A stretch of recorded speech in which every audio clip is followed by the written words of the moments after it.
নীল শাড়ির মেয়েটি part 1 voice over by Tasnia. বর্ষার সন্ধ্যা, শহরের রাস্তায় তখন বৃষ্টির ঝুমঝুম শব্দ। রাস্তার পাশে এক ছোট্ট কফি শপের জানালার পাশে বসে আছে মেয়েটি। নীল রঙের শাড়ি, খোলা চুল, চোখে এক অদ্ভুত ক্লান্তি। সামনে এক কাপ কফি, কিন্তু সেই কফির সঙ্গে যেন তার কোনো সম্পর্কই নেই। সে শুধু জানালার ওপারে বৃষ্টির দিকে তাকিয়ে আছে। হঠাৎ দরজা খুলে ভেতরে ঢুকলো এক যুবক। লম্বা সুঠাম চেহারা, চোখে একরাশ আত্মবিশ্বাস। ভেজা ছাতাটি জেরে সে চারপাশ তাকালো। তার দৃষ্টি গিয়ে থামল জানালার পাশে বসে থাকা নীল শাড়ি মেয়েটির উপর। এক মুহূর্তেই যেন সে থমকে গেল।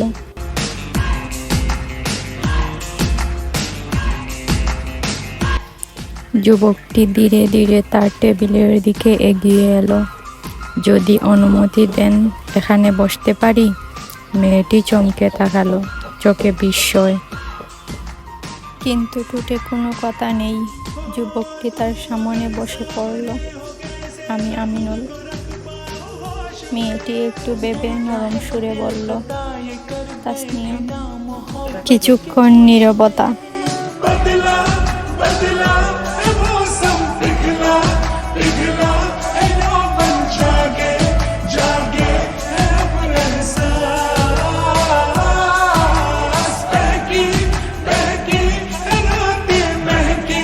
শুধু বৃষ্টির শব্দ আর কফির কাপ থেকে ওঠা ধোঁয়া।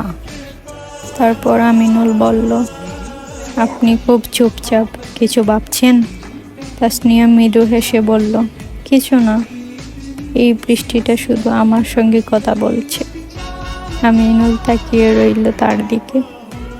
এই মেয়েটার চোখে এত গভীর দুঃখ কেন? কেন সে এত একা? কথা বলতে বলতে সময় কেটে গেল। তারা জানলো তাসনিয়া লেখালেখি করে আর আমিনুল একজন আর্কিটেক্ট।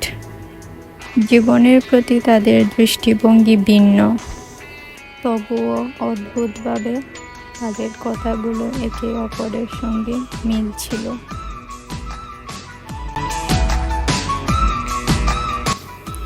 বিদায় নেওয়ার সময় তাসনিয়া বলল, আজকে দেখা হয়তো কাকতালীয়, কিন্তু ভালো লাগলো।